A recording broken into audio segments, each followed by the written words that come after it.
सभी का हार्दिक स्वागत है। हमारा नाम डॉक्टर विक्रांत सिंह तोमर है। वेदांता सीरीज के 15वें सेशन में आज हम अवस्था त्रय पर चर्चा करेंगे। हम धन्यवाद देना चाहेंगे इंदौर मैनेजमेंट एसोसिएशन का, और ये प्रोजेक्ट सेल्फ इनकॉर्पोरेशन भारत और प्रोजेक्ट सेल्फ इनकॉर्पोरेशन यूएसएस की तरफ से आप सभी का स्वागत है। अभी तक के सेशंस में हमने बात की कि मैं कर्ता कर्म के द्वारा अपने लक्ष्य को प्राप्त करता हूं। तो हमने बहुत डिटेल में कर्म पे भी चर्चा की। जो साधन है उन्हीं को हमने कहा कि बहुत सारे साधन हैं जिसके माध्यम से हम पहुंचते हैं। भक्ति योग है, ज्ञान योग है, कर्म योग है।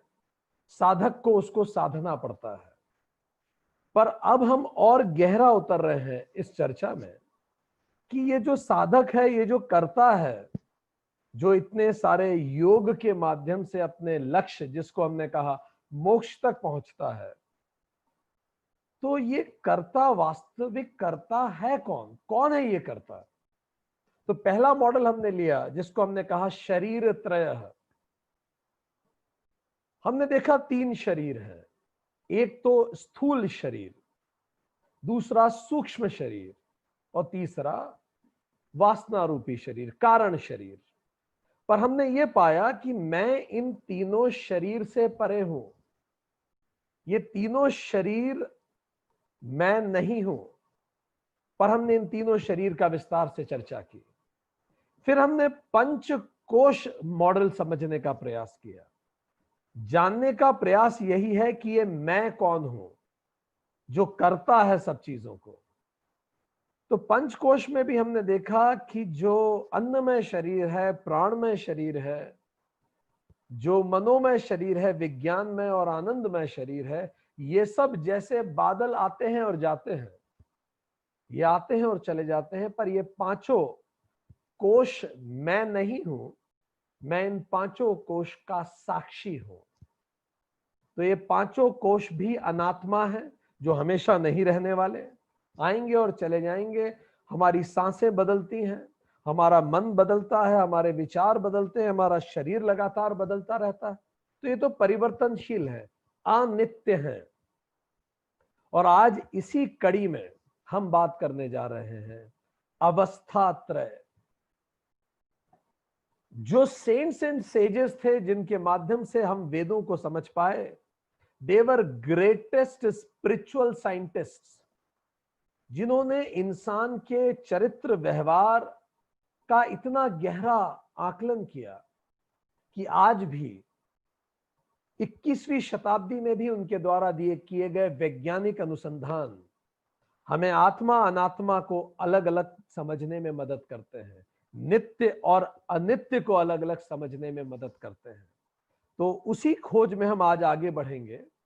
जब हमने कहा कि पूरा तीनों प्रकार के शरीर अनित्य हैं, पर मैं नित्य हूं।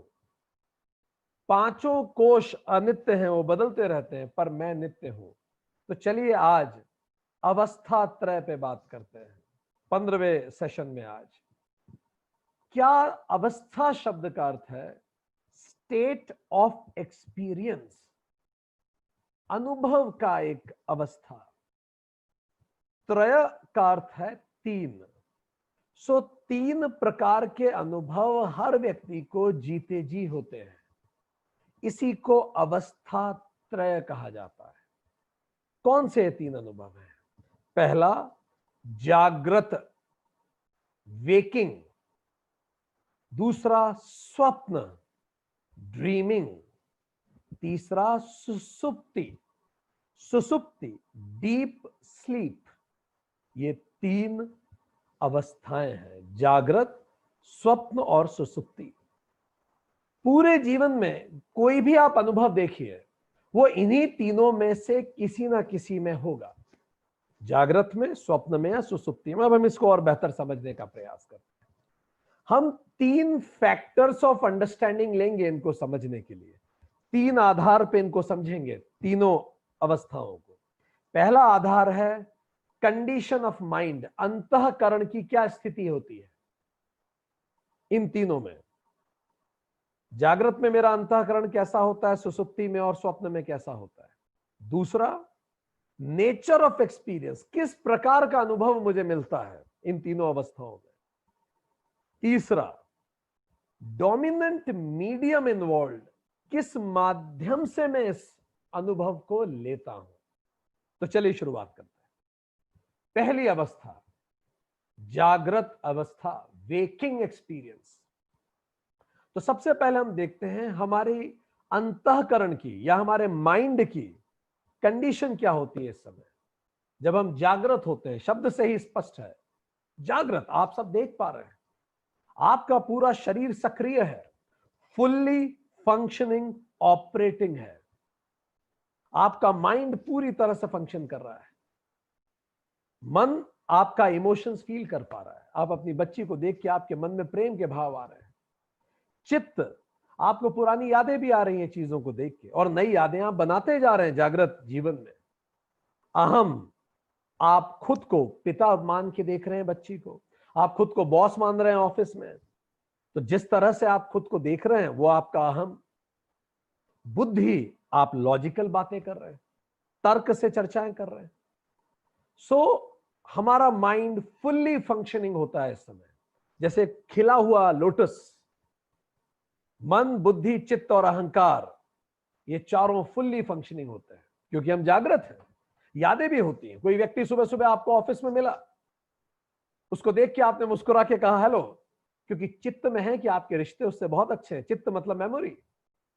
इतनी सारी खूबसूरत यादें हैं उसके साथ। एक दूसरा व्यक्ति आपको सुबह सुबह मिला ऑफिस में और आपने मुंह फेर लिया कि कहां ये सुबह दिख गया। आज सुबह से उसने कुछ नहीं किया था आपके विरुद्ध, पर चित्त एक्टिव है आपका। सो इस तरह से अंतःकरण तो फुल्ली ब्लोन है आपका इस समय जब आप ये सुन रहे हैं हमारा सेशन। अब अगली बात करें, नेचर ऑफ एक्सपीरियंस कैसा होता है इस समय, हम कैसे अनुभव करते हैं।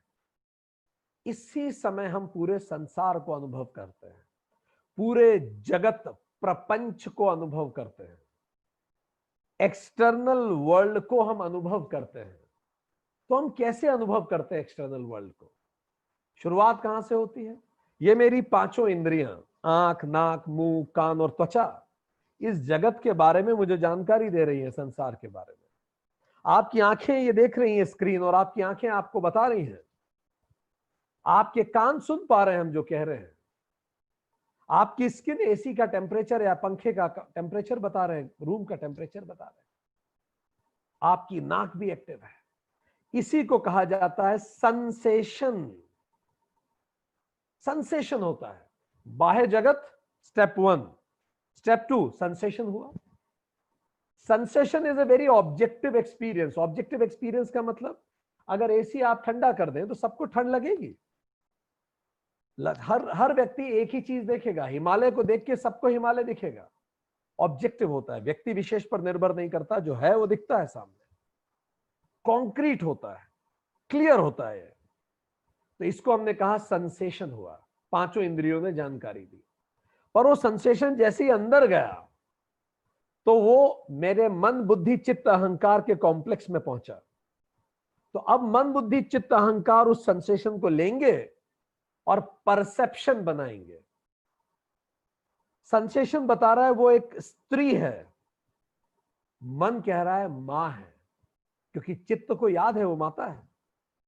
तो वही व्यक्ति जो किसी के लिए माता होगी और दूसरे के लिए महिला होगी, क्यों? क्योंकि परसेप्शन सबके अलग होंगे। सेंसेशन तो सबका एक है कि हाँ भाई वो स्त्री सामने खड़ी है।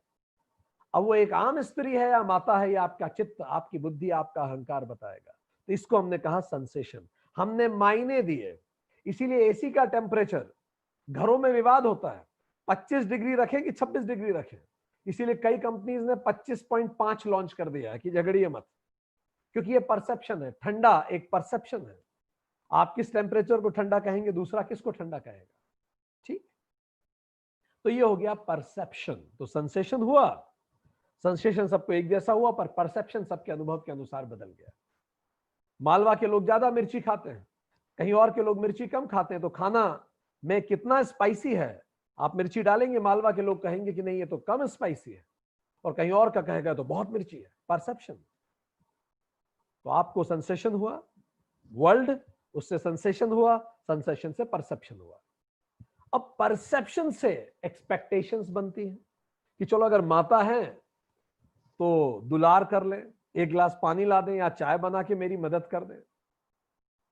तो एक्सपेक्टेशंस आएंगी जो भी व्यक्ति सामने है, डिजायर्स आती हैं, तो परसेप्शन से डिजायर्स का जन्म होता है, कामनाएं और भावनाएं आती हैं। अब ये जो कामनाएं और भावनाएं हैं, इनके दो ही हश्र होते हैं, या तो ये पूरी होती हैं या ये अधूरी होती हैं।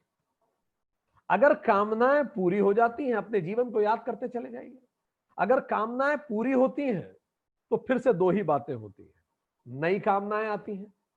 तो जब नई कामनाएं आएंगी तो फिर से उनका दो ही हश्र होगा, या तो नई कामनाएं पूरी होंगी या अधूरी होंगी।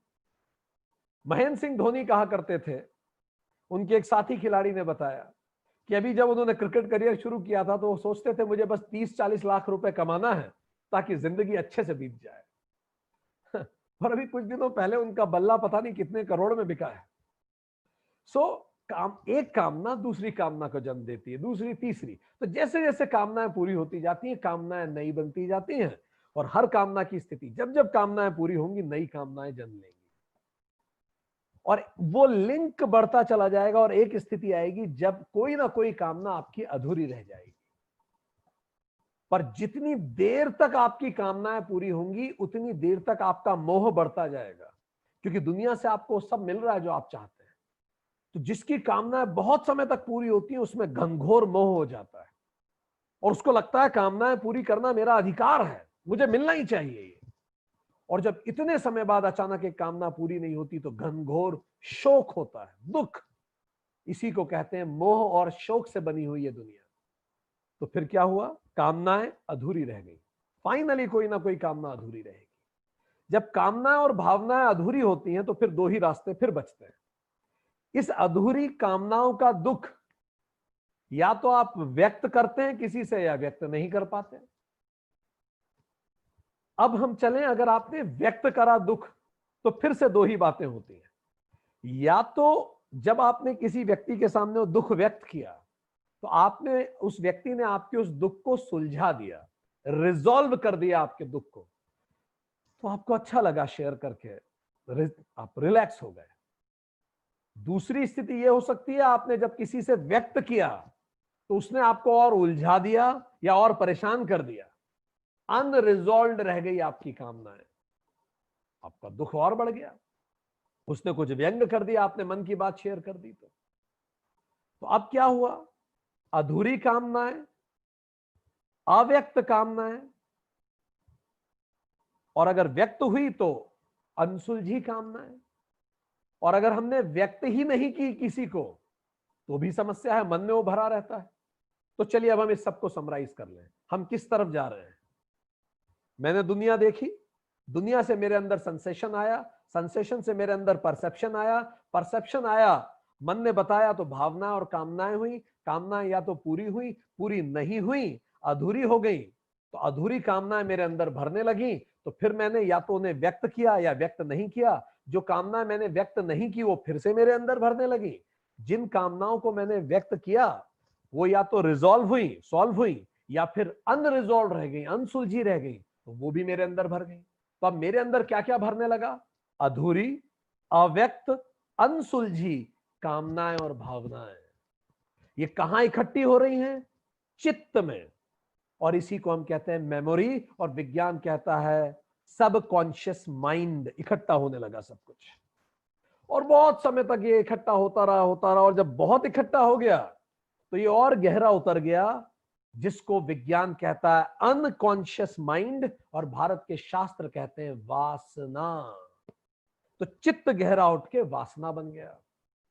अब ये जो वासना है, इससे मेरे अंदर शोक आ जाता है, विषाद आ जाता है, मेरा जो प्रमाद है वो विषाद में बदल जाता है, मेरा मोह शोक में बदल जाता है, और मेरी जिंदगी में कहता हूं काश ऐसा होता, काश मेरी जिंदगी ऐसी होती।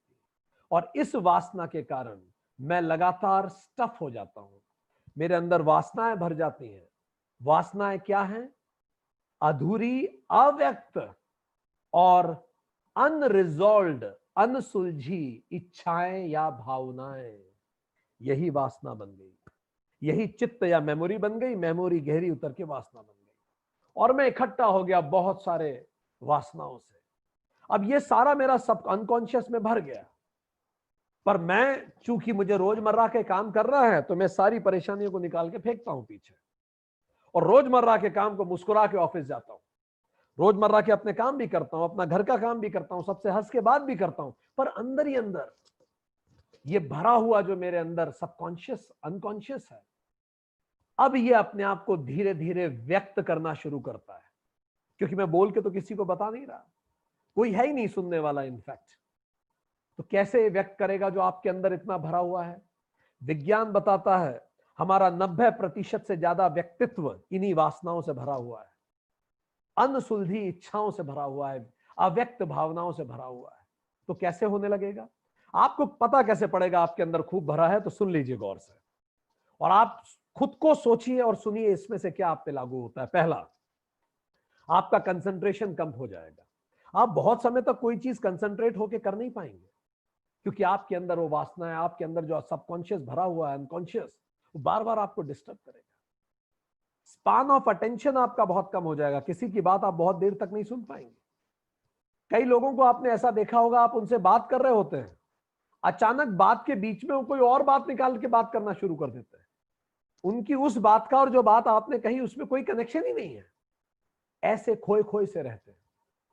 इन लोगों को नींद देर से आती है, इनका मन करता है कि बिना कारण वो रोए, अकारण रोने का मन करता है। सुबह कई बार उठने का मन नहीं करता, कुछ ऐसा नहीं होता जिसके कारण वो सुबह उठे। ये अगर घर में चल रहे होंगे तो अक्सर इन्हें फर्नीचर से ठोकर लग जाएगी, और आप कहेंगे यार तुम्हें ही फर्नीचर से ठोकर लगती है, बाकी तो घर में किसी और को नहीं लगती। क्यों? क्योंकि आपका कॉन्शियस माइंड, आपकी एनर्जी कॉन्शियस माइंड की जगह सबकॉन्शियस में कंज्यूम हो रही है। सबकॉन्शियस आपके दिमाग को कंज्यूम किया हुआ है, आप बार बार भूलने लगते हैं चीजों को। आपको स्किन एलर्जी तक हो सकती है, चेहरे पे पिक्सल्स आना चालू हो जाते हैं, थक्के होते हैं पिक्सल्स। इसके कई कारण हो सकते हैं, पर उसमें से एक कारण ये भी है, गले में खराश होने लगेगी, शरीर के किसी अंग पे बॉडी में एक होना चालू हो जाता है फॉर नो रीजन, आप हकलाने लग सकते हैं, आपको अजीब अजीब सपने आ सकते हैं, अजीब गरीब सपने आपके। ये सब आपका सबकॉन्शियस कुछ कहना चाहता है आपसे, आपका अनकॉन्शियस कुछ कहना चाहता है। आपका चित्त और वासना की हार्ड ड्राइव फुल भर चुकी है, अब वो ब्लास्ट हो जाएगी और आपने भरा तो। कई बार लोगों को जीवन में प्रेम की कमी होती है, उनको जीवन में लगता है मुझे सब कुछ मिला पर मुझे प्रेम नहीं मिला, और यही विचार उनके सबकॉन्शियस में जाता है। राजा शांतनु महाभारत के, उनको गंगा पसंद आई, गंगा से उन्होंने शादी की, पर गंगा बीच में उनको छोड़ के चली गई। अपनी उस सबकॉन्शियस अर्ज के कारण उन्होंने जीवन में कितने सारे गलत निर्णय लिए। फिर सत्यवती को उन्होंने प्रेम किया, उसके कारण भीष्म को प्रतिज्ञा लेनी पड़ गई। ये उनके अंदर की प्रेम की चाह ने उनसे कितने गलत निर्णय करवाए। तो हमारे अंदर की जो वासनाएं होती हैं, इच्छाएं होती हैं, दबी इच्छाएं होती हैं, वो चुपचाप मुंह अंधेरे अंदर से प्रवृत्त होना शुरू होती है। एक व्यक्ति जिसको बचपन में बिल्कुल महत्व नहीं मिला, माता पिता भाई बहनों ने महत्व नहीं दिया, ये कॉलेज में जाएगा, अगर कोई भी लड़का लड़की इसको महत्व देगा तो अपने आप इसका मन उससे जुड़ जाएगा, क्योंकि जीवन में पहली बार किसी ने महत्वपूर्ण फील कराया है। घर में तो कभी नहीं कराया किसी ने। जिस व्यक्ति के घर में उत्साह का माहौल नहीं है, उत्साह उमंग का माहौल नहीं है, ये कहीं बाहर जाएगा तो उसको ऐसी दोस्ती यारी बड़ी पसंद आएगी जहां लोग पार्टी कर रहे हैं, घूम रहे हैं। क्यों? दबी हुई इच्छाएं कि काश मेरे घर में सब इतना उत्सवपूर्ण वातावरण होता है। तो जिसके जीवन में प्रेम की कमी होती है वो भी रिफ्लेक्ट होना चालू होता है। कैसे? ऐसे लोग गाड़ी तेज चलाते हैं बहुत। इसका मतलब ये नहीं बाहर जितने लोग गाड़ी तेज चला रहे हैं सबके जीवन में प्रेम की कमी है। इसका केवल मतलब यह है जिनके जीवन में प्रेम की कमी होती है, संभावना है इनकी गाड़ी की स्पीड तेज हो जाती है, इनकी डाइट अनइवन हो जाती है, या तो बहुत कम खाएंगे या बहुत ज्यादा खाएंगे, या अपने मन की खालीपन को खाने से भरने का प्रयास करते हैं, इसलिए वजन बढ़ता है इनका। मनोवैज्ञानिक महत्वपूर्ण रीजन वजन बढ़ने का प्रेम की कमी भी है। ये लोग शॉपिंग बहुत करेंगे, इसका मतलब कनॉट प्लेस पे आपको जितने लोग शॉपिंग करते हुए दिख रहे हैं उन सबके जीवन में प्रेम की कमी है, ऐसा नहीं है, हम फिर रिपीट करें। पर जिनके जीवन में प्रेम की कमी होती है शॉपिंग ज्यादा करते हैं, अपने खालीपन को उन चीजों से भरने का प्रयास करते हैं। पर याद रखिए, इमोशनल नीड के कभी भी मटेरियल सॉल्यूशंस नहीं होते। अगला, इनको गुस्सा जल्दी आता है, बहुत जल्दी छोटी छोटी सी बातों पे भड़केंगे। अगर आपको गुस्सा जल्दी आ रहा है मतलब मान लीजिए कुछ तो भरा है, आप माने ना माने, ये बिजी रहना चाहेंगे, इनको तुरंत पूरे समय खुद को बिजी रखना चाहते हैं, क्योंकि जैसे ये खाली हुए इनके मन में जीवन का खालीपन आने लगेगा फिर से। इसीलिए ये ट्रांसफर चाहते हैं ऐसी जगह जहां खूब काम मिले, पावर, पोस्टिंग, पीपल, उनको ऐसे पद चाहिए जो इनको महत्वपूर्ण होने का एहसास कराए, ताकि ये व्यस्त रहे, और व्यस्त रहेंगे तो मन फालतू की जगह जाएगा नहीं और काम में लगे रहेगा। इनमें पेशेंस बहुत कम हो जाता है, बात बात पे झिड़क जाते हैं, झिड़क देते हैं दूसरों को, ये छुट्टी नहीं देते सबॉर्डिनेट्स को आसानी से, क्योंकि इनमें सेंसिटिविटी कम हो जाती है। सेंसिटिविटी कम क्यों होती है? खुद का दुख जब बहुत होता है तो दूसरों का दुख दिखता नहीं है। आपको दूसरों का दुख तभी दिखेगा जब आपका खुद का दुख थोड़ा कम होगा। उनका बिहेवियर अनसर्टन होगा, कब खुश हो जाएंगे कब गुस्सा कह नहीं सकते, जरा सी बात पे कहो तो फट पड़े, और कई बार बड़ी बड़ी सी बात पे कुछ ना करें। मूड स्विंग्स इनके बहुत होंगे। अगर ये सब हो रहा है आपके साथ तो निश्चित मानिए हार्ड ड्राइव भरने वाली है, चित्त और सबकॉन्शियस की, काम करना शुरू कीजिए इस पे। सो अगला इसका नेचर ऑफ एक्सपीरियंस क्या है? ये भोक्तापन है। आप इसमें एक्ट करते हैं, आप कर्ता भी होते हैं और आप भोक्ता भी होते हैं। आप जागृत जीवन में यू डू समथिंग और यू रिसीव ऑल्सो, तो you are receiver also and contributor also of जागृत जीवन। तो आप भोक्ता होते हैं और आप कर्ता भी होते हैं। तो इसीलिए जागृत जीवन को कहा जाता है भोग भूमि और कर्म भूमि, ये दोनों है। ठीक, कहां से भर रहा है ये सब हमारे अंदर? हमने बताया कामनाओं से तो भर रहा है, पर अगर हम बहुत शॉर्ट में आपको कहें तो अपने जीवन को आकलन कीजिए कहां से भर रहा है। पहला, लॉ ऑफ नेचुरल जस्टिस का ना होना। लॉ ऑफ नेचुरल जस्टिस क्या होता है? किसी को भी अपनी बात रखने का मौका दिए बिना सजा नहीं दी जा सकती। यह भारत का कानून भी है, पर कई घरों में कानून लागू नहीं होता। बच्चों को सजा मिलती है बिना उनको अपनी बात रखने का मौका दिए बिना। सबऑर्डिनेट्स को सजा मिलती है बिना उनकी बात रखने का मौका दिए। जब भी आप किसी को अपनी बात रखने का मौका दिए बिना सजा सुनाते हैं, आप मान के चलिए आप उसके अंदर का सबकॉन्शियस भर रहे हैं, अनकॉन्शियस भर रहे हैं। ये दुनिया में जितने तानाशाह हुए उनका सबका बचपन उठा लीजिए, ये कॉमन फैक्टर मिलेगा, उनको सजाएं मिली बचपन में और बोलने का मौका ही नहीं मिला।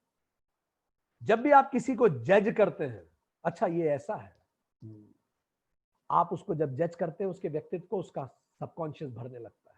जब आप किसी पे अपनी इच्छाएं थोपते हैं, आप उसका सबकॉन्शियस भर देते हैं, अनकॉन्शियस भरने लगते हैं। जब आप किसी से बहुत ज्यादा अपेक्षाएं करते हैं तो वो आपके अपेक्षाओं के बोझ से दबने लगता है, उसका सबकॉन्शियस भरने लगता है। जब स्कूल कॉलेज में कोई बुली करता है, ये यादें सबकॉन्शियस में, चित्त में चली जाती हैं। हमने कहा चित्त ही तो सबकॉन्शियस है।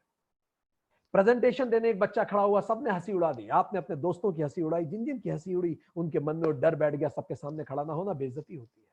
जो लोग वॉर से लौटे हैं उनके वॉर की मेमोरी सबकॉन्शियस में भरी हुई है, टेरर सबकॉन्शियस में भरा हुआ, कोई गिल्ट आपका वो सबकॉन्शियस में है, shame, humiliation, fear, phobia, molestation हुआ हो बचपन में आपके साथ कोई, ये सबकॉन्शियस में चला जाता है। अनएक्सेप्टेबल सेक्सुअल डिजायर्स आपकी, वो सबकॉन्शियस में चली जाती है। आपके रॉन्ग बिलीव्स, आपने चीजों को सही ढंग से नहीं देखा जीवन में, वो भी सबकॉन्शियस में चला जाता है। तो इतना कुछ हमारे सबकॉन्शियस को भर देता है। और फिर क्या शुरू होती है? फिर शुरू होती है मूवी, हमारे जागृत जीवन की मूवी। इस मूवी का नाम जानते हैं क्या है? इस पिक्चर का नाम है मेरा संसार। इस नाम की पिक्चर चालू होती है। डायरेक्टर जानते हैं कौन है इस पिक्चर का? जगत प्रपंच।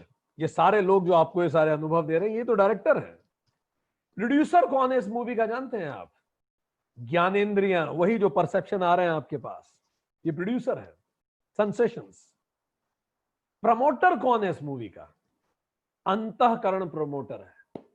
मन, बुद्धि, चित्त, अहंकार आपको अलग अलग तरह से वासना इकट्ठी करवा रहे हैं। एक्टर कौन है इस मूवी का? तो आप स्वयं एक्टर हैं, आपका स्वयं स्थूल शरीर। स्टार कास्ट कौन है? तो आपकी स्पाउस, आपके भाई बंधु दोस्त यार कंपनी बॉस, ये सभी तो उसकी स्टार कास्ट है आपके जीवन की मूवी की। ये मूवी फिल्माई कहां जा रही है? लोकेशन किधर है इसकी शूटिंग की? हर जगह जहां आप प्रेजेंट है वही लोकेशन हो गई। अभी आप यहां बैठे यही मूवी चल रही है आपकी। स्क्रीन कौन सी है? तो स्क्रीन कहां है? फिजिकल प्लेन पे आपको दिख रहा है, आप छू सकते हैं, आप सामने की दीवार छू सकते हैं, फिजिकल प्लेन वो स्क्रीन है। शोज कितने चलते हैं इस पिक्चर के? रोज शो हो रहे हैं भाई, दिन दोपहर शाम शो चल रहे हैं आपके। पर इसका तरीका, ये किस तरह की मूवी है?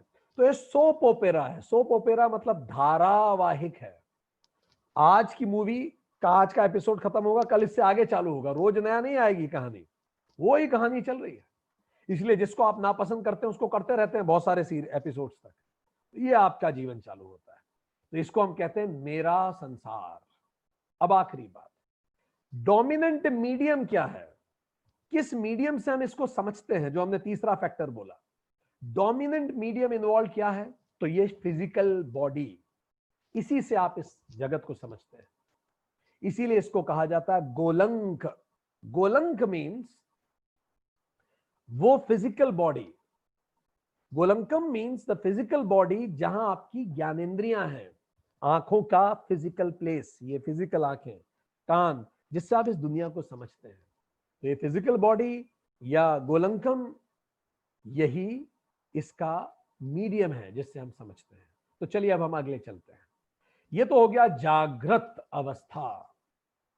इसका काम क्या है? दुनिया को समझना और सबकॉन्शियस को भर देना पूरा। अब ये जो सबकॉन्शियस भर गया है, ये रिफ्लेक्ट करेगा खुद को स्वप्न अवस्था में। तो दूसरी अवस्था क्या है? स्वप्न अवस्था, the dreamer, dream state of experience. तो चलिए फिर से शुरू करें। कंडीशन ऑफ माइंड क्या है इसमें? हमारा अंतःकरण कैसा देख रहा है? सो इस समय अंतःकरण में वो जो चार थे, मन बुद्धि चित्त अहंकार, उसमें से तीन तो डॉर्मेंट हो जाते हैं, समाप्त हो जाते हैं, बस एक बचता है। कौन कौन समाप्त हो गए? मन तो समाप्त हो गया, सो गए आप तो अब आपका मन शांत है, नो फ्रेश इमोशंस, कोई नया इमोशन नहीं मिल रहा है आपको, ठीक। दूसरा, बुद्धि, लॉजिक भी शांत है आपका। आप सो रहे हैं डीप स्लीप में, आप सब अभी आप ड्रीम कर रहे हैं, डीप स्लीप में नहीं, आप ड्रीम कर रहे हैं। फिर अहंकार, कोई आईनेस नहीं है, बस एक फैक्टर काम कर रहा है इधर, वो क्या? आपका चित्तम। दिन भर में जितना इकट्ठा किया था वो सारी यादें ही काम करती हैं। सो इस समय मन, अंतःकरण का केवल चित्त फुल्ली फंक्शनिंग होता है। पर आप कहेंगे पर सर इमोशंस तो आते हैं, हम रोते हैं सपनों को देख के। बिल्कुल आपने सही कहा। तो ये मन जो है, मन न्यू एक्सपीरियंस से नए इमोशन नहीं ला रहा है, उसी चित्त से मिरर इमोशंस आ रहे हैं। Mirror ego, mirror emotion, mirror logic. Actual logic नहीं है, एक्चुअल ईगो नहीं है, और ना ही एक्चुअल नई इमोशंस आ रहे हैं, वो तो पुरानी यादों पे ही संश्लेषण चल रहा है। सो ऑल एक्सपीरियंस ड्यूरिंग जागृत आर रिकॉर्डेड इन चित्तम। चित्त में सारे एक्सपीरियंस रिकॉर्ड हो गए और वही मेमोरी अब फिर से रिप्ले कर रही है। तो चित्त क्या है? उन्हीं यादों का रिप्ले होता है सपने में। जितना भी जागृत जीवन में आपने कलेक्ट किया है उसका रिप्ले। तो चित्त क्या है? Pre module record player. आप आंख बंद करते हो और रिकॉर्ड चालू कर देता है, ठीक। इसमें वो सब आ जाएगा, ऑडियो दिखेगा, विजुअल दिखेगा, गंध आएगी, आप आवाज को भी आप महसूस करेंगे, टेस्ट, टेम्परेचर, भावनाएं, वो सब आपको महसूस होगा। पूरा जीवन क्रिएट कर देगा ये चित्त आपके अंदर। सो इसमें memory ego, memory mind, memory intelligence होता है, एक्चुअल नहीं होता। तो पार्शियली फंक्शनिंग माइंड है इसमें। इसीलिए हम कहेंगे इसको लोटस बर्ड है, ये लोटस का बर्ड है केवल। अब नेचर ऑफ एक्सपीरियंस आपके सपने में कैसा होगा? तो चलिए पहले हम जरा समझें सपने आते कैसे हैं, फिर हम इसको समझ पाएंगे। तो जैसे अभी आप हमारा सेशन सुन रहे हैं, इस अवस्था को कहा जाता है जागृत अवस्था, जिस पे हमने चर्चा की। इस समय अगर आपके ब्रेन का ईईजी लिया जाएगा ब्रेन की फ्रीक्वेंसी चेक किया जाएगा उसके माध्यम से, तो आपकी फ्रीक्वेंसी आएगी बीटा। बीटा फ्रीक्वेंसी का मतलब जब आप जागृत में होते हैं तो 14 से 30 हर्ट्ज पर सेकंड ब्रेन की फ्रीक्वेंसी आती है। इतने सारे विचार आपके दिमाग में आते हैं। पर अगर आप जब सोने जाते हैं तो आप जैसे ही लेटते हैं, आंखें बंद करते हैं और सारी ज्ञानेंद्रियों को सिकोड़ते हैं, अब नई आवाजें नहीं सुन रहे, सब चारों तरफ शांति है, तो धीरे धीरे इनपुट्स कम होते हैं, तो आप रेस्ट में जाते हैं। इस समय अब आपके ब्रेन में आती है अल्फा ब्रेन वेव्स। इसका मतलब 8 से 12 हर्ट्ज पर सेकेंड दिमाग शांत होने लगा, रेस्ट। फिर धीरे से आप स्लीप में ड्रिफ्ट होते हैं। जैसे ही आप स्लीप में जाते हैं, दिमाग में थीटा ब्रेन वेव्स होती हैं, 3.5 से 7.5 हर्ट्ज पर सेकेंड। देखिए दिमाग कितना शांत होने लगा है, फ्रीक्वेंसी कम हो रही है, मतलब विचार कम होने लगे और अब आप सो चुके हैं। सोना मतलब थीटा। अब जब आप और गहरी नींद में चले जाते हैं, जिसको डीप स्लीप कहते हैं, तब आपका दिमाग डेल्टा ब्रेन वेव में चला जाता है, 3.5 हर्ट्ज से भी कम प्रति सेकेंड। इसी को अगर आप जीते जी करें तो इसको समाधि कहते हैं। समाधि में दिमाग डीप स्लीप में होता है, पर आप जागृत होते हैं। अंतर यह है, डीप स्लीप बिल्कुल शांत, मन पूरा शरीर अपने आप को अब ठीक करने लगता है, साइकोलॉजिकल फिजिकल रिपेयर होती है, आप बिल्कुल शांत हो गए। लगभग 90 मिनट तक आप डीप स्लीप में होते हैं जनरली।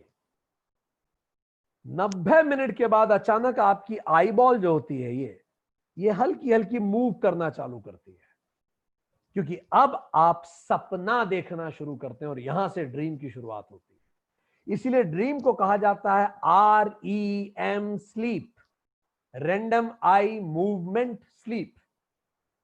कैसे पता पड़ता है सपना चालू हो गया? पलक के अंदर आईबॉल हिलना चालू हो जाती है, और आप किसी को सामने बिठाइए, उसको बोलो पलक के अंदर आईबॉल हिलाइए, तो आपको समझ में आने लगेगा। तो अगर आप किसी को देखें उसकी आईबॉल हिल रही है सोते समय, आप समझ जाइए सपना देख रहा है, तो ये ड्रीम चालू हो जाता है। ड्रीम में ब्रेन वेव्स क्या हो जाती है? फिर से बीटा, जो जागृत में होती है, क्योंकि आप बड़ा दिमाग लगा रहे हैं ड्रीम में, आपका चित्त बवाल लेके आ रहा है, इतने सारे सपने आपको दिखा रहा है। छोटे बच्चे चॉकलेट की दुनिया में चले गए, फेरी के लैंड में चले गए, जो बड़े लोग हैं उनके पीछे राक्षस भाग रहा है, किसी को सांप काटने पीछे भाग रहा है, किसी का कुछ हो रहा है, किसी को कुछ हो रहा है, पसीने छूट रहे हैं, कई लोग मुस्कुरा रहे हैं, कई लोग चिल्ला रहे हैं, कई लोग चलना चालू कर दे रहे हैं, इतनी एक्टिविटी है। तो पहला जो सपना आता है जनरली 5 से 10 मिनट का होता है, और फिर आप स्लीप में चले जाते हैं। और जो सुबह सुबह के पास के सपने होते हैं वो लंबे होते हैं, 30 मिनट, 40 मिनट, 50 मिनट तक चले जाते हैं। एक और इंटरेस्टिंग बात, हर व्यक्ति सपना देखता है। जो कहता है मैं सपना नहीं देखता, जैसे हमें सपने नहीं आते, पर इसका एकमात्र मतलब यह है कि हम सपने देखते हैं पर हमें सपने याद नहीं रहते। ठीक, तो सपने सभी देखते हैं, जो ज्यादा देखते हैं उन्हें ज्यादा याद भी रह जाते हों। ड्रीम रियल टाइम चलते हैं। अगर आपने सपने में देखा आप नहा रहे हैं, तो अगर आप 10 मिनट में नहाते हैं तो एक्चुअली 10 मिनट आपने लिए हैं सपने देखते समय। ड्रीम रियल टाइम चलते हैं और आप उन्हें एक्चुअली देखते हो, you real time see it. बंद पलकों से देखना क्या होता है वो आप ड्रीम से देखिए। आप एक काम कीजिए, एक रात को लाल चश्मा लगा के सो जाइए, सुबह उठेंगे तो आप महसूस करेंगे कि रात में आपको सपने में लाल कलर प्रोमिनेंट दिखा है। ऐसी रिसर्च भी की वैज्ञानिकों ने, व्यक्ति सो रहे थे उनके ऊपर पानी का हल्का हल्का सा छिड़काव किया सोते हुए व्यक्तियों को, जब वो ड्रीम देख रहे थे। सुबह उठ के उनमें से कई लोगों ने बताया उन्होंने सपने में बरसात देखी है। सो बड़े खूबसूरत और मिस्टीरियस दुनिया शुरू होती है हमारी। आंख बंद करते ही हम एक नई दुनिया में जाते हैं जिसको स्वप्न लोक कहा जाता है। We experience internal world. अब बाहर कुछ नहीं है, जितना इकट्ठा किया है बस अब वही है, जितना चित्त ने इकट्ठा कर लिया, दिन भर की सोच, यादें, क्या सोच के सोए थे। अब हम इंटरनल वर्ल्ड को एक्सपीरियंस करते हैं, एक्सटर्नल वर्ल्ड नहीं है। इसीलिए एक्सटर्नल वर्ल्ड तो संसारमय प्रपंच था, ये क्या होता है? वासनामय प्रपंच। वासना है, गहरी यादें, मेमोरीज, ये मेमोरीज से आ रहा है, ये वासनामय प्रपंच है। पर ये चलता कैसे है? मेमोरी और हमारी क्रिएटिविटी जुड़ जाती है और फिर ड्रामा चालू होता है। जैसे बचपन में याद कीजिए पौराणिक कहानियां कैसे होती थी। पौराणिक कहानियों में भावनाएं राक्षस का रूप ले लेती थी। रावण के 10 सिर 10 चीजों के प्रतीक बन जाते थे, और फिर अच्छाई देवता बन जाती थी, बुराई राक्षस बन जाती थी, और वो लड़ते थे और समुद्र मंथन होता था। प्रतीक, बस हम यही करते हैं। अब क्या हो रहा है, हर चीज प्रतीक बन जाएगी। हमारा ब्रेन कितना इमेजिनेटिव एंड क्रिएटिव है, इसलिए तो इतनी सुंदर दुनिया हमने बना दी, क्रिएटिव वर्ल्ड। हर भावना, हर चीज एक प्रतीक बन जाएगी। व्यक्ति भी प्रतीक बन सकते हैं। चलिए एक उदाहरण लें, एक एक्सपेरिमेंट हम आपको करा रहे हैं। चलिए अपनी आंखें बंद कर लीजिए सब लोग। अब आंखें बंद कीजिए और आपको अपने पिताजी को याद करना है। याद कीजिए अपने पिताजी को, उनका चित्र लाइए अपने सामने। परफेक्ट, ले आए आप। अब एक ऐसा ऑब्जेक्ट के बारे में सोचिए, कोई ऐसा वस्तु के बारे में सोचिए जो आपके पिताजी का निरूपण कर सके। अगर हम कहें आपके पिताजी अगर कोई वस्तु होते तो क्या होते? जैसे हमें लगता है, आप सोचिए आपके लिए क्या होते हैं वो वस्तु? कौन सी वस्तु से आप अपने पिताजी को रिलेट कर पा रहे हैं? फादर मतलब कौन सी वस्तु? Thank you. हमने सोचा छाता आया हमारे दिमाग में, जो छाता जिसके अंदर आप छुप सकते हो। सबका अलग अलग हो सकता है। हमने कहा छाता। बस ऐसे ब्रेन काम करेगा। मन कैसे काम करता है उस समय जब हम सपने में होते हैं? वो जो भाव है, जैसे हमारे लिए पिताजी सुरक्षा है तो हम छाता देख लेंगे, ठीक, और बरसात शायद परेशानियां, ऐसे आपके लिए कुछ और हो सकता है, ठीक है। और अलग अलग तरह से आप सपने देखेंगे। कई लोग खाली स्विमिंग पूल में तैर रहे हैं, एक ही जगह खड़े होकर दौड़ रहे हैं, सांप उनके पीछे भाग रहा है। कई लोग देखेंगे ट्रेन छूट गई। हमारे एक परिचित है, उनकी ट्रेन छूट जाती थी बहुत बार। रोज यही देख रहे हैं ट्रेन छूट रही है, रोज यही देख रहे हैं ट्रेन छूट रही है। वो कह रहे हैं यार मैं तो कोई ट्रेन पकड़ने ही नहीं जा रहा, छूट पता नहीं क्यों रही है। फिर कुछ दिनों बाद उन्होंने हमें फोन लगा के बताया, तोमर साहब हुआ ये कि मेरी बेटी मेडिकल की एंट्रेंस एग्जाम दे रही थी और बहुत ज्यादा मेहनत कर रही थी। तो मेरे मन में लगातार ये रहता था, रोज मैं भगवान से प्रार्थना कर रहा था इस बच्ची का सिलेक्शन हो जाए, बड़े भाव से मेहनत कर रही है। तो मन में डर था कहीं इसका ऐसा ना हो कि इसका सिलेक्शन ना हो, तो उसकी करियर रूपी ट्रेन ना छूट जाए। अब आप बताइए। और जब उस बच्ची का सिलेक्शन हो गया तो इन महोदय को सपने आने बंद हो गए। तो सपने में हो सकता है आपके बच्चे की कोई चिंता का विषय आपको सपने में आ रहा हो। कई लोगों ने यह भी रिपोर्ट किया है कि एक अमीर घर के व्यक्ति, महिला जो थी, वो सपना देखती थी और सपने में वो ये देखती थी कि वो पूरा उनका घर बर्बाद हो गया, वो सड़क पे आ गए, मकान नहीं है उनके पास, दर बदर मकान ढूंढ रहे हैं। और एक दिन उनको समझ में नहीं आ रहा था, जब इतने रईस हैं पर मकान क्यों नहीं है, मकान क्यों ढूंढ रहे हैं दर बदर, ऐसे सपने क्यों आ रहे हैं। एक दिन उनके घर जो खाना बनाने वाली बाई थी, उस मेड ने उन्हें बोला कि मुझे 5,000 रुपए की जरूरत है और मैं आपको लौटा दूंगी। परेशानी यह है कि हमारे मकान मालिक ने हमसे मकान खाली करवा लिया है, तो हमें नई चाल ढूंढनी पड़ेगी रहने के लिए, और मैं पिछले 15-20 दिन से बड़ी परेशान हूं, मेरे पास रहने के लिए कोई घर नहीं है और मकान मालिक रोज परेशान करता है। तो आप पैसा दे दें, हमें किस्त जमा करनी है कहीं और नया मकान लेंगे। इन्होंने पैसा दे दिया, वो मेड नए मकान में शिफ्ट हो गई और इनको सपने आना बंद हो गए, क्योंकि मेड रोज खाना बनाती थी, खाना बनाते बनाते वही ऊर्जा खाने में डाल देती थी। तो बड़े सपना ऊर्जा लोक से चलते हैं। एक व्यक्ति जिनको सपना आता था कि खूबसूरत मंदिर है, बहुत खूबसूरत मंदिर, मंदिर के जब वो अंदर जाती थी तो अंदर उस मंदिर में भगवान की मूर्ति गायब। बहुत खूबसूरत मंदिर पर भगवान की मूर्ति गायब। ये व्यक्ति बहुत बड़ी मल्टीनेशनल कंपनी में बहुत सीनियर पद पे थी। तो हुआ ये कि इनके जो हस्बैंड से इनके रिलेशनशिप बड़े खराब थे, जीवन में प्रेम की कमी थी, जीवन में सब कुछ था पर प्रेम की कमी थी, क्योंकि परमात्मा ने कुछ और सोचा था, सही व्यक्ति नहीं मिला उन्हें जीवन में। और धीरे धीरे जब वो उस रिश्ते से दूर हुई और जब उनके बच्चे बड़े हुए, बच्चों ने उन्हें खूब प्रेम दिया, तो धीरे धीरे मंदिर में भगवान वापस आ गए। ऐसा क्या होने लगा ये बात, ऐसा क्यों हुआ? क्योंकि मंदिर किस बात का प्रतीक है? मंदिर प्रतीक है भौतिक चीजों का, गाड़ी बंगला प्रॉपर्टी जायदाद सब कुछ। पर मंदिर होता किसके लिए? भगवान के लिए। और जीवन होता किसके लिए? प्रेम के लिए। तो जैसे जीवन में प्रेम की कमी, वैसे मंदिर में भगवान की कमी। तो बड़े क्रिएटिव होते हैं हमारे ड्रीम्स, वो किससे किसको जोड़ेंगे। अगर आपको पता लगाना है आपके ड्रीम का अर्थ क्या है, क्योंकि वो बहुत एब्स्ट्रैक्ट होते हैं, कॉन्क्रीट नहीं होते, जागृत की तरह टेंजिबल भी नहीं होते, आप खुद भी कई बार नहीं समझ पाएंगे कि ये क्या कहना चाह रहा है मेरा सपना। क्योंकि ये वासना जन्य है। आपके अंदर की दबी हुई इच्छाएं, भावनाएं, जब जब आपने अपने मन को मारा है वो सब रिफ्लेक्ट हो रहा है, और कई बार तो पिछले जन्म की चीजें रिफ्लेक्ट होना चालू हो जाएंगी। इसीलिए ये वासना जन्य है, एब्स्ट्रैक्ट है, सब्जेक्टिव है, जबकि जागृत ऑब्जेक्टिव होता है। ठीक। सो इस तरह से ड्रीम काम करते हैं। अब आपको अगर पता लगाना है कि सर मैं कैसे पता लगाऊं, तो छोटा सा मेथड बता रहे हैं। एक कागज उठाइए, एक तरफ वो सारे ऑब्जेक्ट्स लिख लीजिए जो जो आपको ड्रीम में दिखते हैं, उसके पास में फीलिंग्स लिखिए, क्या क्या फीलिंग होती है जब आप उन ऑब्जेक्ट को देखते हैं, फीलिंग लिखिए। अगले कॉलम में लिखिए एक्टिविटी, वो ऑब्जेक्ट क्या कर रहा है, क्या एक्टिविटी कर रहा है आपके ड्रीम में। अगला कॉलम बनाइए म्यूचुअल रिलेशन बिटवीन ऑब्जेक्ट्स, और उन सब ऑब्जेक्ट्स में आपस में रिलेशन क्या है। ये हो गया 4 कॉलम। 5वां कॉलम बताइए वो ऑब्जेक्ट सिग्निफाई क्या करता है ड्रीम के बाहर। ड्रीम में तो वो कुछ कर रहा है, पर ड्रीम के बाहर अगर मान लीजिए छिपकली आई, तो ड्रीम को भूल जाइए, छिपकली आपके लिए क्या सिग्निफाई करती है। तो आपको डर लगता है, इरिटेशन, घिन आती है, वो लिख लीजिए। अब इन सब शब्दों को एक साथ जोड़िए और जीवन से रिलेट करके देखिए, आपको उत्तर मिल जाएगा कि वो सपना क्या कहना चाह रहा है। चलिए आगे बढ़े। कई बार लोगों को बहुत स्ट्रेंज ड्रीम्स आते हैं। ये क्यों होता है? देखिए, ड्रीम जो दिन भर में हमने इकट्ठा किया है उसी का रिकलेक्शन है। कुछ नया नहीं आता ड्रीम में, आप कुछ नया नहीं करेंगे। जो आज तक आपने इकट्ठा किया है, dream is the recollection of memory and projection. तो कई बार आपको स्ट्रेंज ड्रीम आएंगे, आप कहेंगे सर ऐसा तो मैंने जीवन में कभी महसूस नहीं किया, पर मुझे ये सपना आ रहा है। तो dream is the creative combination of जागृत एक्सपीरियंस। वो बड़ा क्रिएटिवली जोड़ेगा उसे।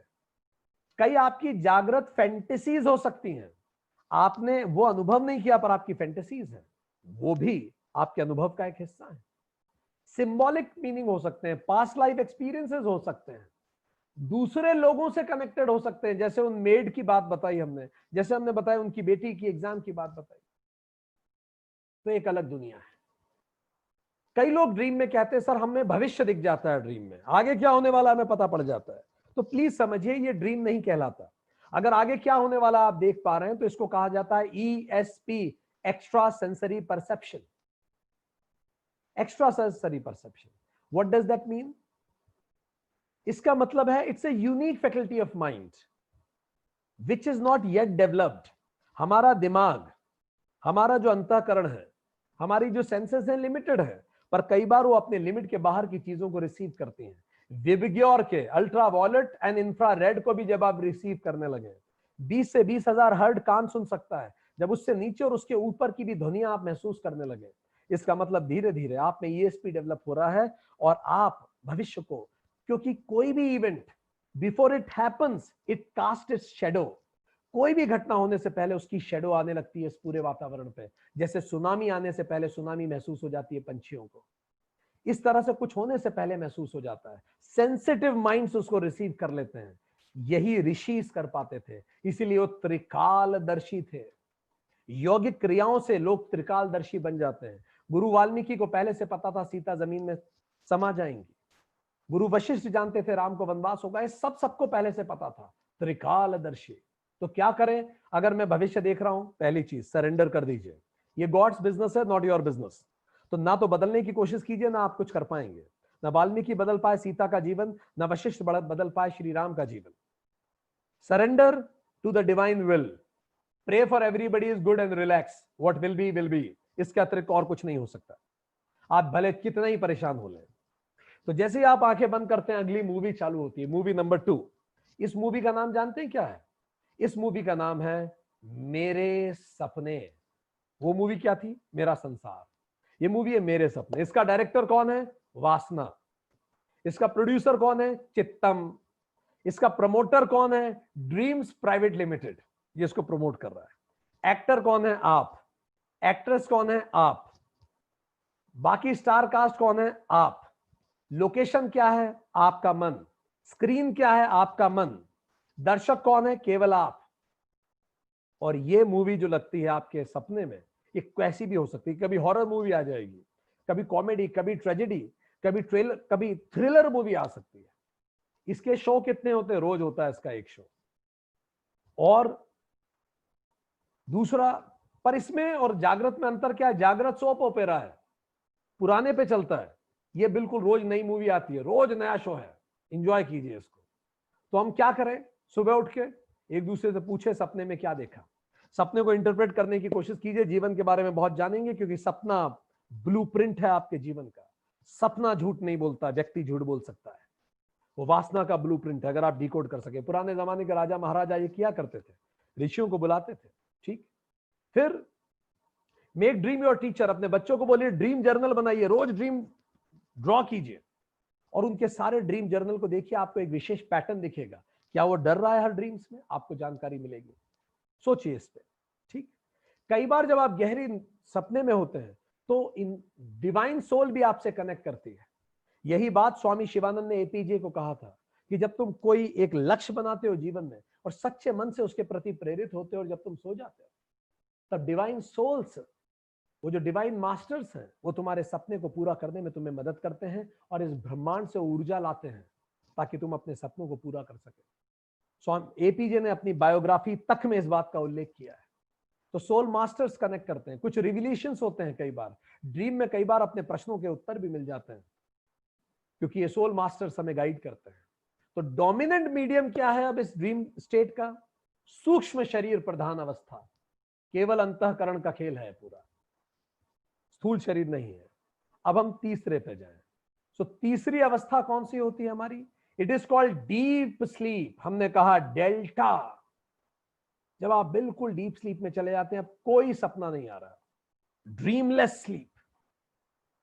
तो इसमें अंतःकरण की स्थिति क्या होती है? मन की स्थिति क्या होती है? पहला, फुल्ली नॉन फंक्शनल, अब चित्त भी समाप्त हो गया।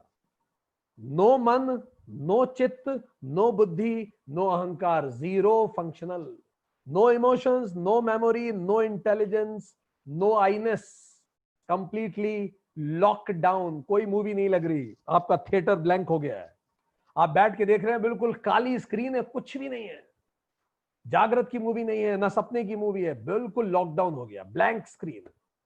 नेचर ऑफ एक्सपीरियंस इस समय क्या होता है? एक्सटर्नल वर्ल्ड कंप्लीटली एब्सेंस है, क्योंकि कोई सेंसेस है ही नहीं आपके पास। आपकी उंगली को कोई छुएगा आपको पता नहीं पड़ेगा, आपकी आंख ऐसे खोल के बंद कर देगा, आप कुछ देख नहीं पाओगे, आपकी नाक के पास कुछ ले आएंगे, आप सूंघ नहीं पाओगे, पूरी इंद्रियां समाप्त है। मन, बुद्धि, चित्त, अहंकार भी जीरो, नो अंतःकरण, नो सेंसेस। तो ना तो ऑब्जेक्टिव एक्सपीरियंस है, ना सब्जेक्टिव एक्सपीरियंस है, कोई अनुभव ही नहीं है, अज्ञान अनुभव है। इसी को कहते हैं आनंदमय कोश हो गया, ये वासना भूमि हो गई अब आपकी। ना स्थूल शरीर है, ना सूक्ष्म शरीर है। डोमिनेंट मीडियम क्या है? केवल कारण प्रधान शरीर बचा है, वासना प्रधान। और वासना भी कौन सी? डोरमेंट, बिल्कुल सब शांत हो चुका है। यही बिल्कुल समाधि जैसी अवस्था है, पर समाधि में इस समय आप जागृत होते हैं, आप कॉन्शियस होते हैं, इस समय आप कॉन्शियस नहीं है। एज दो सब कुछ शांत हो चुका है, एज दो जीवन में वो शांति मिल चुकी है जो आप हमेशा से चाहते थे। ये स्थिति होती है जैसे आप बिल्कुल शांत हो चुके हैं। एक इंटरेस्टिंग चीज हम आपको बताएं, आप बहुत, एक व्यक्ति है जिसने अपने अभिन्न को खो दिया, उसका स्पाउस, उसका बच्चा अभी कुछ पल पहले एक्सपायर हुआ है, जीवन समाप्त हो चुका है ऑलमोस्ट, इतना दर्द में है वो, मानो ऑलमोस्ट सब कुछ खत्म हो गया, घंटों से वो सोया नहीं है, और अचानक अगर उसकी नींद लग गई शरीर के थकान से और वो डीप स्लीप में चला गया, इस समय अगर आप उसके दिमाग की फ्रीक्वेंसी मेजर करेंगे तो आप पाएंगे इस समय उसका दिमाग डेल्टा में ही है।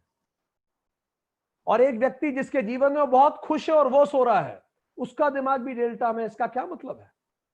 आपको जागृत में लग रहा है आपका जीवन बर्बाद हो चुका है, पर जैसे ही आप डीप स्लीप में जाते हो, आप बिल्कुल बच्चे की तरह सोते हो जैसे कुछ हुआ ही नहीं। भले 2 घंटे पहले आपका स्पाउस खत्म हुआ, आपका बच्चा खत्म हुआ। इसका मतलब इंसानी मस्तिष्क में यह क्षमता है कि एक्सट्रीम दुख के समय भी खुद को बिल्कुल शांत रख पाना, बस उस क्षमता को हम कॉन्शियसली एक्सरसाइज नहीं कर पाते। So this is how it functions. तो लेट्स समराइज इट, हमने क्या बात की। सो 3 अवस्थाएं, जागृत, स्वप्न और सुसुप्ति। जागृत को कहते हैं संसार विश्व, स्वप्न को कहा था तेजसः, क्योंकि एकदम से हमारे अंदर का तेज एक्सप्रेस होता है, अंतःकरण।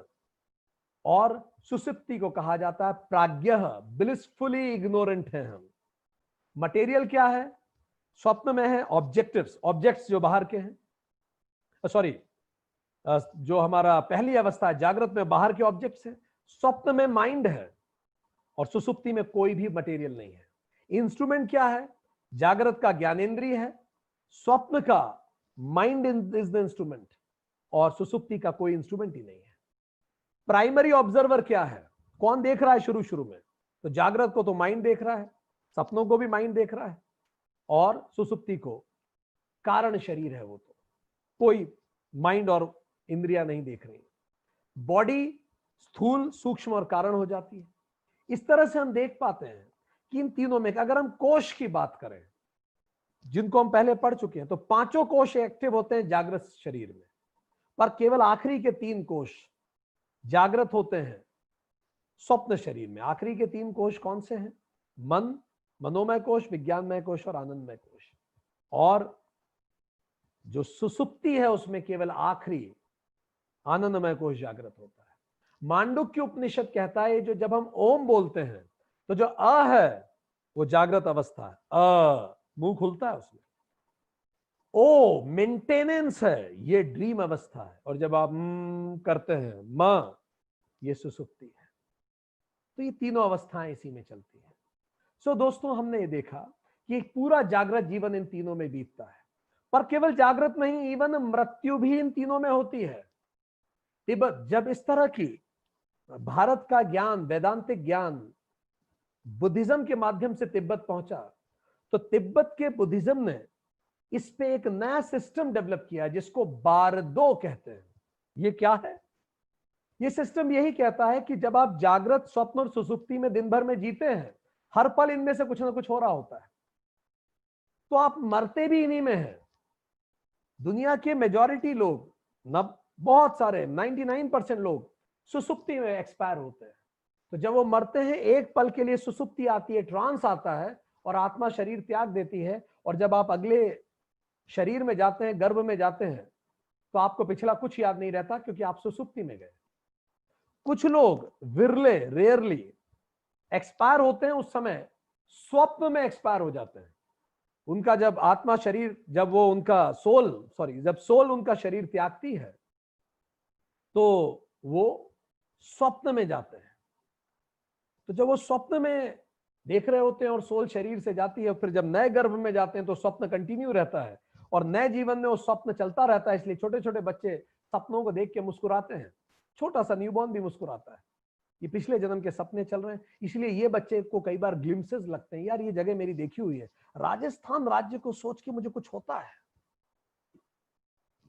आखिरी कुछ विरले, एक्सट्रीमली एक्सेप्शनल जागृत एक्सपायर होते हैं।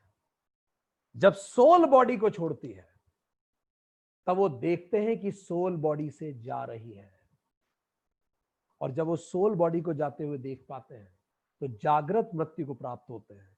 इन्हीं को तिब्बत में आज भी रिम्पोचे कहा जाता है, जिनको अपना पिछला जन्म पूरा याद है, क्योंकि वो बिल्कुल जागृत शरीर त्यागे, नए शरीर में गए और नया जीवन में आए। तो वो दिखने में 5 साल का बच्चा है, एक्चुअली वो 85 साल का प्रोडिजी होगा।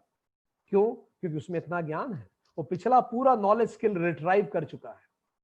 सो ये रिट्राइव कर लेते हैं, और इस तरह से ये अपने पिछले जन्म के अनुभव को भी सीख पाते हैं।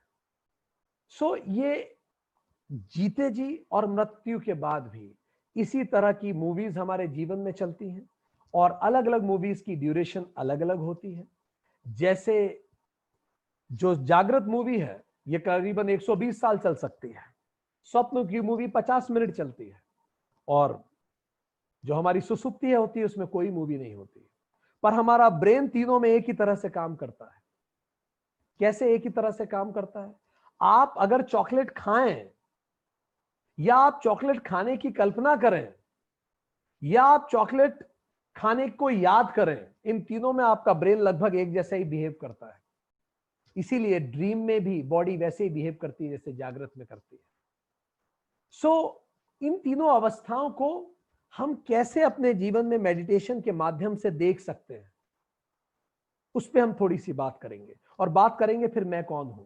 तो देखिए, जागृत जीवन में आप इसका मेडिटेशन कैसे करें, एक छोटा सा तरीका हम बताते हैं। शरीर के प्रति सजग हो जाए।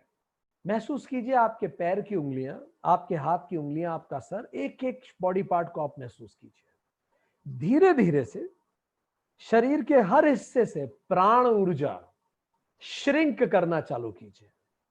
और श्रिंक करके जहां आपका मूलाधार चक्र है, आपके गुदाद्वार के पास में, आपकी रीढ़ की हड्डी के नीचे, सारी ऊर्जा को, शरीर के सारे प्राण को उधर इकट्ठा कर लीजिए।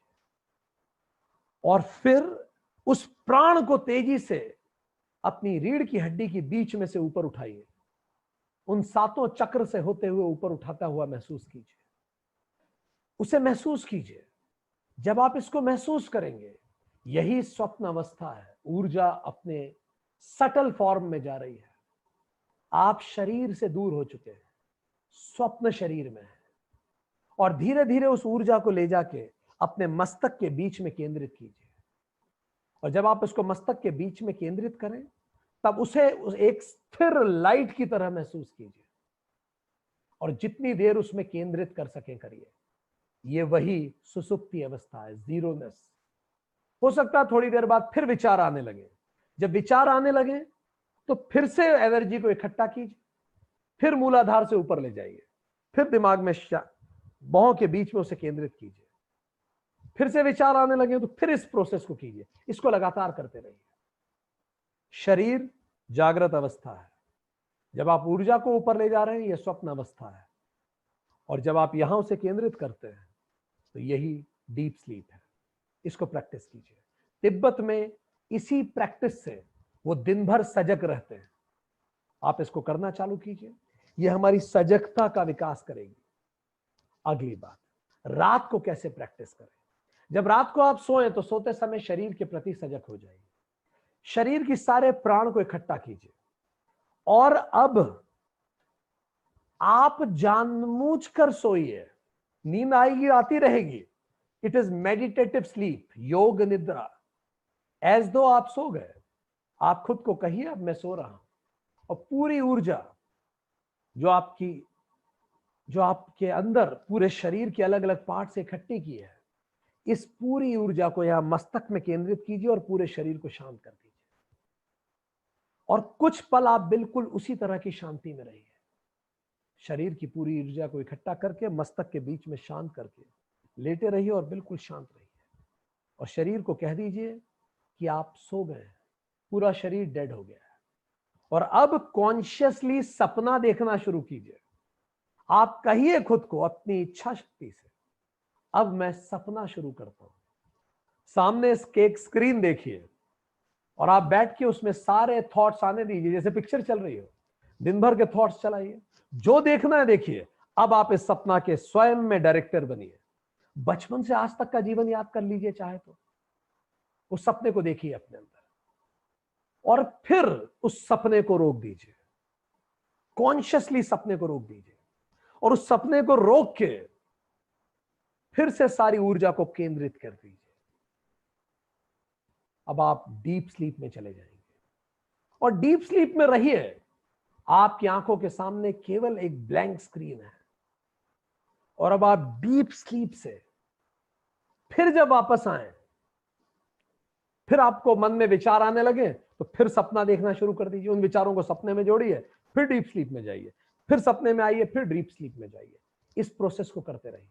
इससे धीरे धीरे आपकी कॉन्शियसनेस बढ़ने लगेगी। जब आप इस प्रोसेस को कर लें, तब वो जो ब्लैंक स्क्रीन है डीप स्लीप की, उसमें एक प्रकाश के पुंज की कल्पना कीजिए और उस पुंज में खुद को समा दीजिए। इसी पुंज को मृत्यु कहते हैं कि आप उस प्रकाश में समाहित हो गए। आप इसको बार बार प्रैक्टिस कीजिए, कई बार रिपीट कीजिए।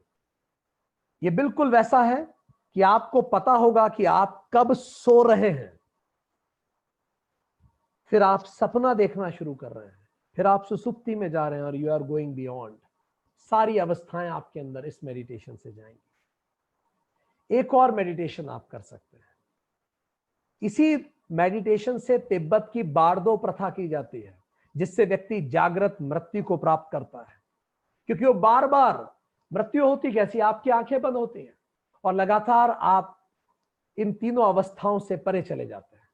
तो इन तीनों अवस्थाओं से परे जाने की लगातार प्रैक्टिस करना ही बारदो प्रथा है। इससे वो जागृत जा पाते हैं। एक और मेडिटेशन करके देखिए, आंखें बंद करेंगे और आंखें बंद करके कल्पना कीजिए कि आपका ये पल जीवन का अंतिम पल है। इस पल के बाद आप इस दुनिया को और ये दुनिया आपको नहीं देखने वाली। आपकी बातें, आपकी सोच, आपके विचार, आपका दर्शन सब इतिहास हो जाएगा। आपकी संपत्ति, आपका नाम, सब कुछ इतिहास है। कल सुबह का सूरज आपको और आप कल सुबह का सूरज नहीं देखेंगे। आप इतिहास हो जाएंगे। ये पल आपकी जिंदगी का अंतिम पल है। गहरे उतरिए इस पल में और महसूस कीजिए इस पल में आप सबसे ज्यादा क्या और किस व्यक्ति को मिस कर रहे हैं। क्या मिस कर रहे हैं आप सबसे ज्यादा? किस व्यक्ति को मिस कर रहे हैं? और अब वापस सोचिए, जिस व्यक्ति को आप सबसे ज्यादा मिस कर रहे हैं, इस व्यक्ति को जिसको आप अपने जीवन के अंतिम पल में सबसे ज्यादा मिस करेंगे, अब खुद से पूछिए जागृत में आके, क्या उस व्यक्ति के लिए मैं आज अपना 100% दे रहा हूं? क्या उस रिश्ते के लिए आज मैं अपना 100% दे रहा हूं, जिस रिश्ते को मैं अपने जीवन के अंतिम पल में सबसे ज्यादा मिस करूंगा? और खुद से पूछिए कि यदि आज मैं अपना 100% नहीं दे रहा हूं, तो उस रिश्ते को अपना 100% देने के लिए मैं किस दिन का इंतजार कर रहा हूं? क्योंकि कौन सा पल अंतिम पल होगा मुझे नहीं पता। तो आज से प्रण लीजिए कि उस रिश्ते को जिसको आप अपना सबसे ज्यादा मिस करेंगे अपने अंतिम पल में, उसको आज से हर पल अपना 100% दीजिए। फिर से अंदर उतरिए, फिर से आंखें बंद करके अंदर उतरिए और अब स्वप्न अवस्था में मेडिटेशन कीजिए और खुद से पूछिए, जब अंदर उतरिए अपने और पूछिए कि मेरी जिंदगी का सबसे बड़ा काश क्या है? वो क्या है जो अधूरी इच्छा मेरे अंदर रह गई? देखिए क्या उत्तर मिलता है। और जो सबसे बड़ा काश है उस पे काम कीजिए। इस तरह से आप अपने जीवन में इन सबको महसूस कर पाएंगे। तो चलिए दोस्तों, अब अंतिम प्रश्न पे आए। अंतिम और सबसे महत्वपूर्ण प्रश्न, ये तीनों अवस्थाओं को तो मैं देख रहा हूं, तो फिर मैं कौन हूं? वही प्रश्न जिसकी खोज के लिए हम ये बात कर रहे हैं। तो आप वही व्यक्ति हैं जो इस जागृत को देख रहे हैं, चारों तरफ कंपनी में बॉस को देखते हैं इरिटेट करते हुए आपको। आप वही हैं जो स्क्रीन को देख रहे हैं जिसपे सपने की पिक्चर चल रही है। मेरे सपने, मेरा संस्कार, संसार, इन दोनों पिक्चर को देखने वाले कौन है? आप। और अचानक फिर जब लॉकडाउन होता है और स्क्रीन ब्लैंक हो जाती है, तो उस लॉकडाउन को भी कौन देख रहा है? आप ही तो देख रहे हैं। कितनी अजीब सी बात है। अगर आप ही सो गए डीप स्लीप में, तो आपको कैसे पता कि आपको नींद अच्छी आई? क्योंकि आप तो सो गए थे। इसका मतलब कोई था आपके अंदर जो तब भी जग रहा था जब आप डीप स्लीप में थे। कोई था आपके अंदर जिसने सपने देखते हुए भी आपको देखा, और कोई था आपके अंदर जिसने इस जगत को देखते हुए भी आपको देखा। ये जो आपको हर समय देख रहा है, ये जो लगातार देखता है पर चुपचाप रहता है, अलुप्ता दृग इसको कहा जाता है। अलुप्ता, जो लुप्त नहीं होता, नेवर लॉस्ट। सपना खत्म हो जाएगा, जागृत खत्म हो जाएगा, सपने। कितनी ये दोनों अवस्थाएं कैसी हैं? जागृत अवस्था क्या है? जब बचपन में आंखें खुलती हैं तब चालू होती है, और जब अंतिम पल में जीवन में आंखें हमेशा के लिए बंद होती हैं तो ये खत्म हो जाती है, तो पिक्चर खत्म हो जाती है। स्वप्न अवस्था क्या है? रात को जब आंखें बंद होती हैं तो ये चालू होती है, और सुबह जब आंखें खुलती है तो ये खत्म हो जाती है। तो ये अवस्था चालू होती है और खत्म होती है, कभी होती है और कभी लॉस्ट हो जाती है। सपने में जागृत लॉस्ट है और जागृत में सपना लॉस्ट है, पर एक है जो जागृत में भी है, स्वप्न में भी है, सुसुप्ति में भी है, नेवर लॉस्ट। यही अलुप्ता। अलुप्त, लोप मतलब लॉस्ट। ये कभी लॉस्ट नहीं होता, ये हमेशा आपको देखता है। अंतिम दृष्टा, यही आत्मा है। अंतिम दृष्टा, यही आप हैं। फाइनल ऑब्जर्वर, ऑब्जर्वर जो पलक भी नहीं झपकाता और आपको लगातार देखता रहता है। अब सोचिए, एक व्यक्ति है जिसने सपनों में अरबों कमाए हैं, लॉटरी लगी उसकी सपनों में और वो अरबपति बन गया, और डोनाल्ड ट्रंप ने उसे मिलने बुलाया और उसने डोनाल्ड ट्रंप को यह घोषणा करी कि वो न्यूयॉर्क में एक बहुत बड़ी कंपनी खोलने वाला है। उसके बाद मोदी जी ने मिलने उसे बुलाया, इतना महत्वपूर्ण व्यक्ति, बड़ा खुश और फोटो उसके खींच रहे हैं। अचानक उसकी नींद खुली और उसको याद आया कि वो तो एक कंपनी में मैनेजर है और उसकी एक नियत तनख्वाह है। तो अब जब वो एकदम से उसकी नींद खुली और अब वो उठा के डोनाल्ड ट्रंप को सीधे फोन लगाया, तो ट्रंप क्या उससे बात करेगा? क्योंकि अभी उसने ट्रंप को इतना बड़ा दान दिया है, अभी वो मोदी जी से मिल के आया है। वो तुरंत मोदी जी को फोन लगाया कि अभी सपने में तो मिला था मैं आपसे, तो क्या मोदी जी पहचानेंगे आपको? इसका क्या मतलब हुआ? सपनों के अचीवमेंट्स जागृत जीवन में शून्य होते हैं। आप कितना ही अचीव कर लीजिए सपनों में, उसकी वैल्यू जीरो है।